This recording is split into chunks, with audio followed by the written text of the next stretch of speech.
Hello students, एक्जियन academy के YouTube channel में आपका स्वागत है। आज हम लोग पढ़ेंगे किरचॉफ्स लॉ और इलेक्ट्रिक सर्किट्स के बारे में। तो इसमें सबसे पहले हम लोग ये समझेंगे कि इसमें कौन कौन से टॉपिक्स हैं जो बहुत ज़्यादा इंपॉर्टेंट है। तो इसमें बेसिकली किरचॉफ्स लॉ और उससे रिलेटेड न्यूमेरिकल इंपॉर्टेंट है। यहाँ पे ये टॉपिक स्टार्ट करने से पहले कुछ हमें बेसिक चीज़ें जान लेनी है, ठीक है। तो सबसे पहले फर्स्ट इसमें टॉपिक है ईएमएफ, ठीक है। EMF of a cell. देखिए ईएमएफ का फुल फॉर्म क्या होता है, तो इलेक्ट्रोमोटिव फोर्स, ये इसका फुल फॉर्म होता है।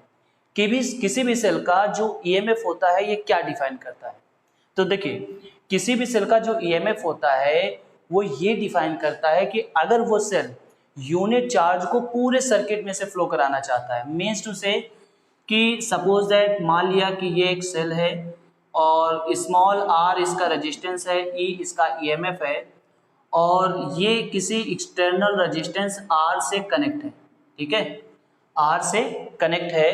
तो हम ये कहेंगे कि इसके ईएमएफ को हम कैसे डिफाइन करेंगे। तो यहाँ पे समझिए ये सेल यूनिट चार्ज को यानी 1 कूलम्ब चार्ज को पूरे सर्किट में फ्लो कराने के लिए जितना भी वर्क करेगा उसे इसका ईएमएफ बोला जाएगा, ठीक है। So EMF can be cell is defined as the total work done by the cell to circulate unit charge throughout the circuit. Okay, तो ये बात समझ में आ गई। अगर सपोज दैट किसी सेल का ईएमएफ अगर हम कहें 2 वोल्ट है, तो इसका मतलब ये हुआ कि वो उस पूरे सर्किट में यूनिट चार्ज को फ्लो कराने के लिए 2 जूल वर्क करेगा, ठीक है। ओके, और यहाँ पे क्या क्या डिफाइन कर सकते हैं। देखिए ईएमएफ जो सेल होता है, जो सेल का ईएमएफ होता है वो मेनली किन किन चीज़ों पे डिपेंड करता है। सेल का एक ईएमएफ होता है और सेल का इंटरनल रेजिस्टेंस होता है। तो सेल का ईएमएफ जो डिपेंड करता है, it only depends nature of plate. Nature of plate मतलब इसमें जो इलेक्ट्रोड यूज हुए हैं उनका नेचर क्या है, एंड इलेक्ट्रोलाइट, और उनमें जो इलेक्ट्रोलाइट यूज हुआ है उसका नेचर क्या है। इस बात पे डिपेंड नहीं करता कि जो प्लेट्स का एरिया है वो कितना इलेक्ट्रोलाइट के अंदर है या कितना नहीं है। इन सब चीज़ों पे डिपेंड नहीं करता, मेनली 2 चीज़ों पे डिपेंड करता है, नेचर ऑफ इलेक्ट्रोड यानी प्लेट और इलेक्ट्रोलाइट पे, नेचर ऑफ इलेक्ट्रोलाइट पे, ठीक है। तो नेक्स्ट शुरू करते हैं। अब हम लोग यहाँ पे पढ़ेंगे कि इंटरनल रेजिस्टेंस क्या होता है, टर्मिनल वोल्टेज क्या होता है, और उसके बाद ईएमएफ, इंटरनल रेजिस्टेंस और टर्मिनल वोल्टेज के बीच में क्या रिलेशन होता है। तो ईएमएफ तो अभी हम लोग पढ़ चुके हैं। अब बात करते हैं टर्मिनल वोल्टेज की। तो देखिए टर्मिनल वोल्टेज क्या होता है। जैसे सपोज दैट हमने इस सेल को इस एक्सटर्नल रेजिस्टेंस से कनेक्ट कर दिया है, तो इस एक्सटर्नल रेजिस्टेंस के अक्रॉस जो भी पोटेंशियल होगा उसको हम बोलेंगे कि ये टर्मिनल पोटेंशियल है, जो कि जनरली ई से कम होता है। अभी हम लोग आगे पूरा जब इसकी प्रूविंग करेंगे तो बात पूरे समझ में आ जाएगी, कभी ये ज़्यादा हो सकता है, कभी ये कम हो सकता है, ठीक है। तो ये हो गया। उसके बाद फिर बात करते हैं इंटरनल रेजिस्टेंस की।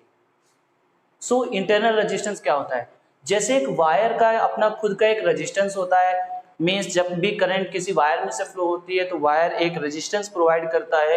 ठीक वैसे ही सपोज दैट ये हमने यहाँ पे सेल बना दिया, ठीक है, ये इसका पॉजिटिव टर्मिनल है, ये इसका नेगेटिव टर्मिनल है। अगर एक्सटर्नल सर्किट की बात करें तो जो करंट का फ्लो होता है वो होता है पॉजिटिव टू नेगेटिव। बट अगर हम सेल के अंदर की बात करें तो सेल के अंदर जो करंट की डायरेक्शन होती है वो होती है नेगेटिव टू पॉजिटिव। यानी जैसे एक वायर रेजिस्टेंस को ऑफर करता है, ठीक वैसे ही एक सेल भी जब इसके अंदर इलेक्ट्रिसिटी यानी करंट फ्लो होती है तो एक रेजिस्टेंस ऑफर करता है, जिसे हम बोलेंगे कि ये इसका इंटरनल रेजिस्टेंस है। क्लियर हो गया। तो the resistance offered by a cell is called its internal resistance.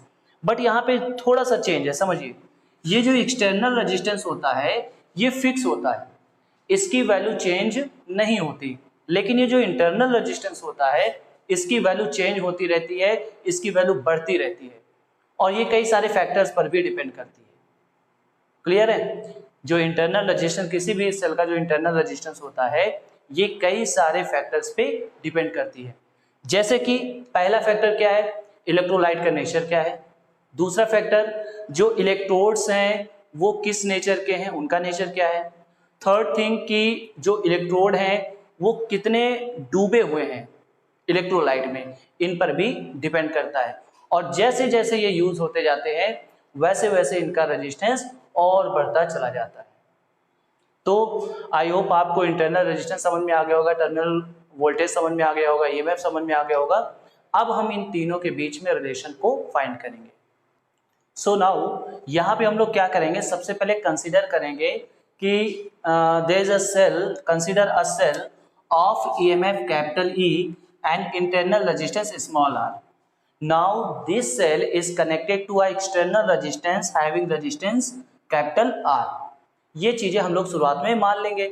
अब हमने मान लिया कि सपोज दैट इसमें क्यू चार्ज ये सर्कुलेट कर रहा है, या इसकी वजह से हम ये कह सकते हैं कि आई करंट इस पूरे सर्किट में फ्लो हो रहा है। तो देखिए, जब ये करंट फ्लो होगा तो इस सेल के थ्रू जो टोटल वर्क होगा ये दो टाइप से होगा। पहला होगा, ये एक्सटर्नल सर्किट को, जो करंट है ये एक्सटर्नल सर्किट में मूव करेगा, प्लस जो करंट है वो इस सेल के अंदर भी मूव करेगी, यानी सेल को डबल वर्किंग। देखिए, बाहर भी एक्सटर्नल रेजिस्टेंस होता है और इंटरनल रेजिस्टेंस भी सेल का होता है। तो इस वजह से जो चार्ज है या कहें जो करंट है उसको फ्लो कराने में डबल काम करना पड़ेगा, एक external work and then internal work. Okay, so यहाँ पे सबसे पहले हम फाइंड करेंगे कि सपोज दैट अगर ये आई चार्ज यानी या क्यू चार्ज को सर्कुलेट करता है तो सेल कितना वर्क कर रहा है। ठीक है, तो यहाँ पे हम लोग पहले निकालेंगे total work by cell to circulate Q charge. हमने ये मान लिया कि क्यू चार्ज को ये टोटल सर्कुलेट कर रहा है थ्रू आउट द सर्किट, तो उसके लिए टोटल वर्क कितना होगा, टोटल वर्क होगा E इंटू क्यू। ये E क्या है, तो E is the EMF of the cell, और Q क्या है, Q चार्ज है, जितना चार्ज को वो सर्कुलेट कर रहा है।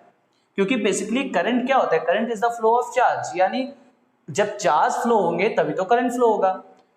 अब Q इक्वल टू क्या होता है, तो Q इक्वल टू होता है IT, तो इसको हमने मान लिया IT। सो ये हो गया टोटल वर्क। लेकिन ये जो टोटल वर्क है ये दो पार्ट में होगा, एक एक्सटर्नल होगा और दूसरा इंटरनल होगा। तो हम सबसे पहले एक्सटर्नल निकालते हैं कि एक्सटर्नल वर्क कितना करना होगा सेल को। So work done by the cell to circulate charge on external circuit. External circuit यानी एक्सटर्नल सर्किट पे मूव कराने के लिए कितना काम करना पड़ेगा, तो इसको हम कहेंगे कि ये W एक्सटर्नल है। सो यहाँ पे ये फार्मूला क्या लगेगा, तो यहाँ पे लगेगा V इंटू जो भी चार्ज होगा तो वो क्या है Q, तो यहाँ से V into I into T, ये क्या आया W एक्सटर्नल। क्लियर? जहां पे V क्या है, तो V is the terminal potential. V इसके अक्रॉस या बैटरी के अक्रॉस क्या होता है, टर्मिनल पोटेंशियल होता है।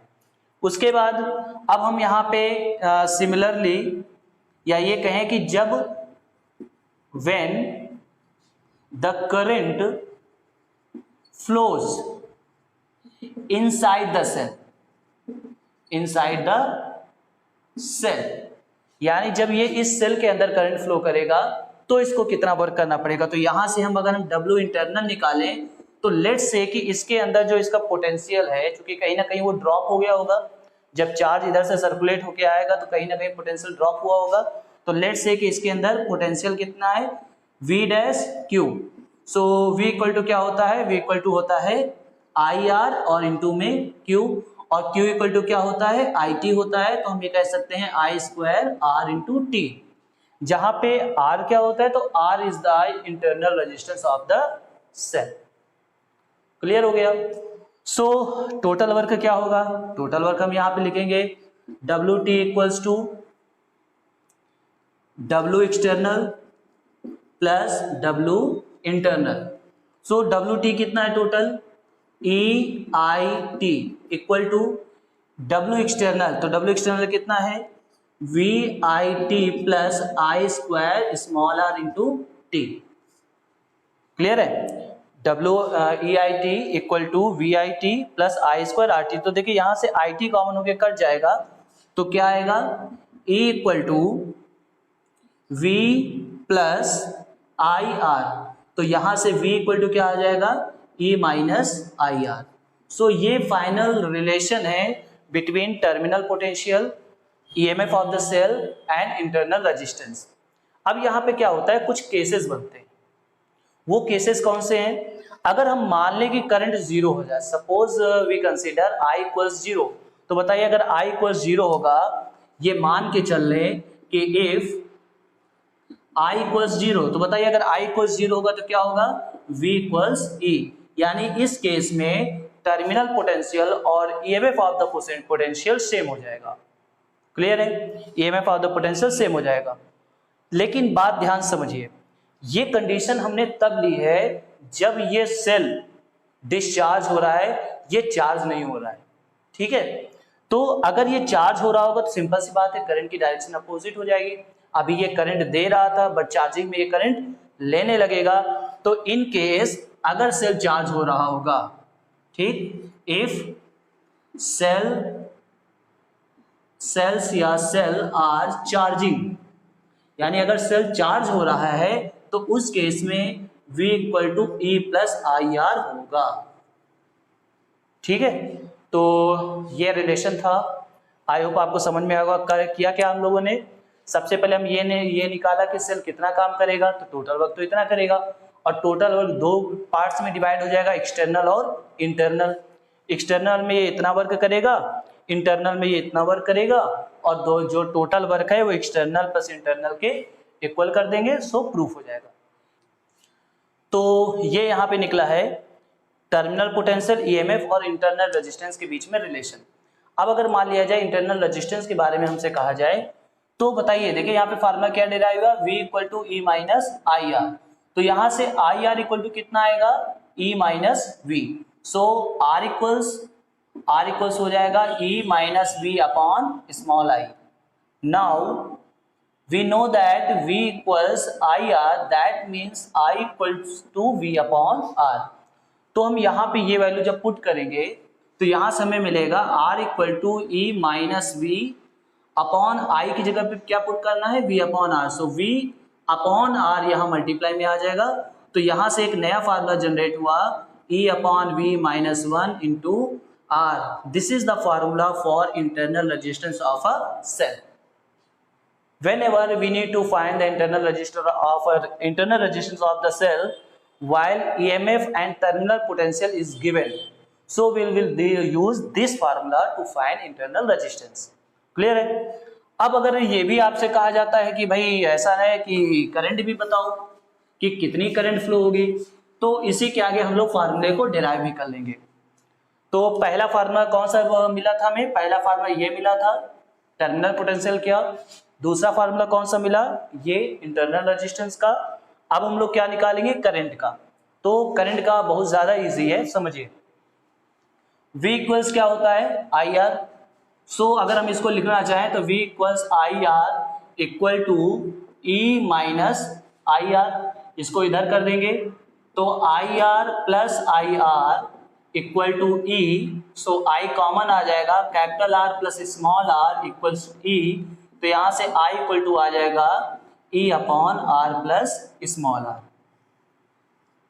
ठीक है, तो ये आ गया करंट का फार्मूला। जब भी करंट फाइंड आउट करने के लिए कहा जाएगा किसी सर्किट में, तो इस तरीके से हम निकाल लेंगे। आई होप आपको ये पूरा डेरिवेशन समझ में आ गया होगा, और ये इंपॉर्टेंस फार्मूले हैं। नेक्स्ट वीडियो में हम लोग किरचॉफ लॉ और उनसे रिलेटेड कुछ न्यूमेरिकल्स डिस्कस करेंगे। बट इससे भी पहले चैनल को सब्सक्राइब कर लो, दोस्तों के साथ शेयर कर दो।